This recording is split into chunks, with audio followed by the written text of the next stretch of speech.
जो है इसको हम कहते भी हैं कि आपह पुनंतु, ये जल पवित्र करे। तो आप जल से तो पवित्रता होती है, लेकिन स्नान मनोबलम हरति। यहाँ से देख रहे पूरे कुंभ पर्व को, स्नानार्थियों को देख रहे हैं, और कहीं कोई चूक न हो पहले से सूचित कर देंगे। तो ये किला का वो भाग है जहाँ अक्षय वट भी दिखाई पड़ता है। नीचे से यमुना जी बह रही हैं, कलिंद तनया भगवती यमुना, जो कालिंदी हैं भगवान श्री कृष्ण की प्रिया हैं, जो भगवान कृष्ण की अधरा अमृत हैं। ये अमृत हैं, अधरा अमृत भगवान कृष्ण की। गंगा जी तो चरणामृत है और यमुना जी अधरा अमृत है भगवान की। तो ये जो अमृत है वह न अमृतम नित्य अमृतम न मरणम यस्मात्, जहाँ मरण नहीं होता, मृत्यु नहीं होती, तो मृत्यु किसकी नहीं होगी?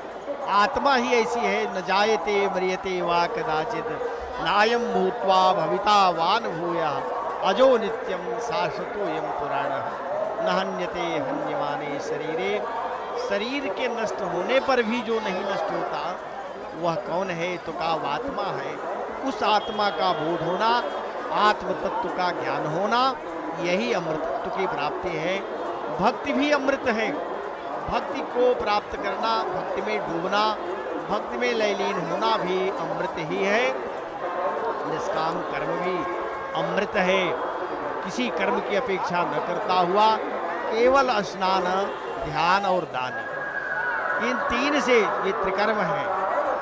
माघे संत त्रयो गुणा, माघ कवि में तो 3 गुण थे, लेकिन माघ मास में भी 3 गुण देखे जाते हैं। जो त्रिविध गुण हैं, जिसको हम सत्व रजतम कहते हैं, ये तीनों इस माघ मास में भी प्राप्त होते हैं।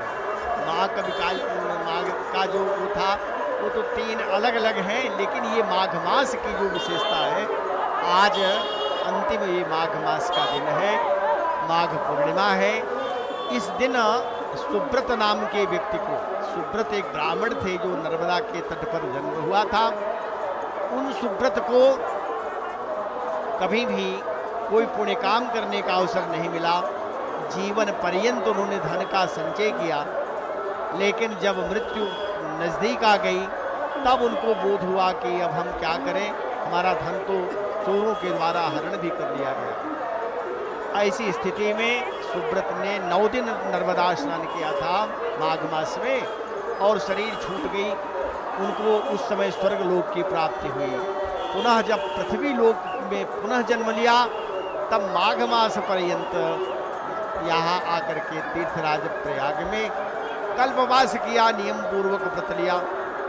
कल्पवास का अर्थ भी यही है कि कल्पे बसंती ते, कल्प पर्यंत जो निवास करते हैं। कल्प का अर्थ ब्रह्मा जी का एक दिन, ब्रह्मा जी का जो एक दिन है, तो कलिकाल का जो समय कहा गया 4,32,000 वर्ष, इसी का दुगुना द्वापर 8,64,000 वर्ष, इसका 3 गुना त्रेता युग और 4 गुना सतयुग होता है।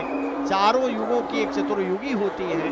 जब 1000 बारें पूर्ण हो जाती हैं, तब वह 4,32,000 करोड़ वर्ष हो जाता है। 4,32,000 करोड़ वर्ष तक जो दान पुण्य स्नान का फल होता है मानव को, माने ब्रह्मा जी के एक दिन में जितना उसको स्नान दान का फल होता है, वह 1 मास माघ मास पर्यंत नियम पूर्वक, व्रत पूर्वक, श्रद्धा भक्ति पूर्वक त्रिकाल स्नान करके दान करे, स्नान करे, यथाशक्ति हवन पूजन करे, भगवान के कीर्तन को करे, भगवान के नामों का गुणानुवाद करे, तो निश्चित ही उस ऐसे व्यक्ति को कल्पवास का पूर्ण फल प्राप्त होता है। ब्रह्मा जी के एक दिन में किए गए पुण्य के बराबर उसको पुण्य प्राप्त हो जाता है। यहाँ आप देख रहे हैं लोग स्नान कर चुके हैं, अब जल भर करके गंगा जल लेकर के अपने गंतव्य को जाएंगे। गंगा जल ऐसा है जो कभी विकृत नहीं होता, वर्षों पर्यंत इसको सुरक्षित रखते हैं, और ये कभी भी किसी प्रकार का इसमें विकृति नहीं आती। ये गंगा